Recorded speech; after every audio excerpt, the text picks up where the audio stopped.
आज मैं ऐसी रेसिपी बनाने वाली हूँ जो हर किसी को बहुत पसंद आने वाला है। ये देखने में खीर लग रही है पर ये कोई खीर नहीं और ना ही कोई डिज़र्ट है।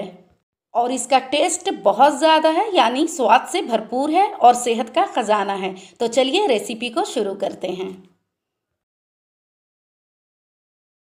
अस्सलामुअलैकुम friends, welcome to my cooking with APS. फिर से हाजिर हो चुकी हूँ मैं एक नई रेसिपी के साथ। तो चलिए शुरू करते हैं। तो यहाँ पर मैंने लिया है दलिया, ये जौ का दलिया है। टेबल स्पून से एक लिया है और जो घर का नॉर्मल चम्मच है उससे 2 चम्मच होता है। ये देखिए बिल्कुल मोटा मोटा है। इसका पाउडर नहीं बनाना है। मैंने अमेज़ॉन से परचेज़ किया इसे, और जौ को मैंने परचेज़ किया था और इसे घर में कोई भी बर्तन में आप उसे गर्म कर लीजिए ताकि उसका मॉइस्चर जो होता है वो ख़त्म हो जाए, और मिक्सर जार में मोटा इसे पीस लीजिए। गर्म करने से ये भी फ़ायदा होता है कि कीड़े नहीं लगते हैं। 3 खजूर ले लिया है और उसके बीज को निकाल कर पानी में 1 घंटे के लिए डुबोकर छोड़ दिया है। इसे मैंने दिखाने के लिए रखा था। मैं पहले से देखिए दलिया को भी भिगो के रखा है। आधे घंटे के लिए मैंने इसे भिगो दिया था। ये है कद्दू का बीज, आधी छोटी चम्मच। इस बीज का बहुत बेनिफिट है। 2 काजू, 2 बादाम, 2 पिस्ता और कद्दू का बीज। अखरोट का आधा मगज़ लेना है और सभी को पाउडर बना लेना है। तो मेरा ये पाउडर पहले से बना हुआ था। इन सभी का पाउडर बना हुआ मेरा, अखरोट नहीं था इसीलिए मैंने आपको नहीं दिखाया। और ये शहद है। चलिए बनाना शुरू करते हैं। यहाँ पर मैंने एक चाय का बर्तन ले लिया है, कोई भी बर्तन ले लीजिए, और उसमें सिर्फ 1 गिलास दूध को डालना है और इसे उबाल आने का इंतज़ार करना है। इसे ब्रेकफास्ट में लिया जाता है। ये बहुत ही फ़ायदेमंद की चीज़ है। आप इसे अगर लेते हैं तो आपको जल्दी भूख भी नहीं लगती है और वेट लॉस के लिए भी ये फ़ायदेमंद है। दूध में उबाल आ चुका है तो दलिया को डाल देना है।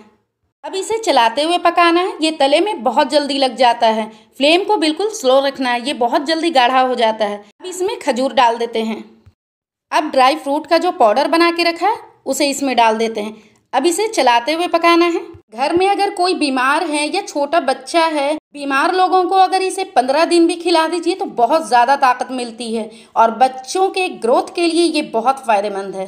चाहे वो मेंटली हो या फिजिकली हो, दोनों में फ़ायदे हैं। अगर घर में कोई टेंशन में चल रहे हों, चाहे वो जेंट्स हो या लेडीज़, तो इसके लिए है कि ये अगर खा ले तो टेंशन से बिल्कुल आराम मिलेगा और अंदर से बहुत अच्छा फील होता है। इसके इतने फ़ायदे हैं कि अगर फ़ायदा मैं बताने लगूं तो वीडियो कम पड़ जाएगी और हमारी बातें भी पूरी नहीं हो पाएगी। देखिए बातों ही बातों में ये गाढ़ा भी हो गया, कितना अच्छा टेक्सचर हो गया है।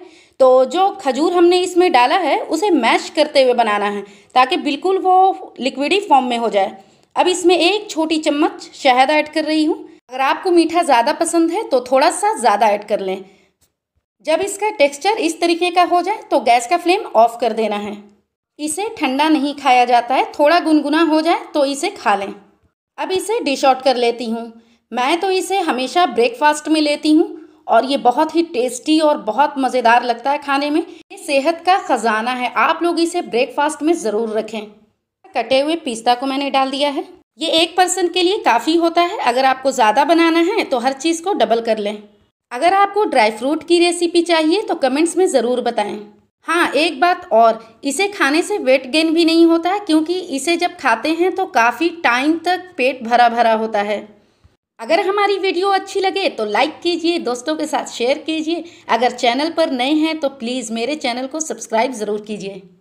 ये देखिए तलबीना की रेसिपी बनकर बिल्कुल रेडी हो चुकी है। Thanks for watching. फिर मिलेंगे एक नई वीडियो के साथ। अभी के लिए लेती हूँ इजाज़त। अल्लाह हाफिज़।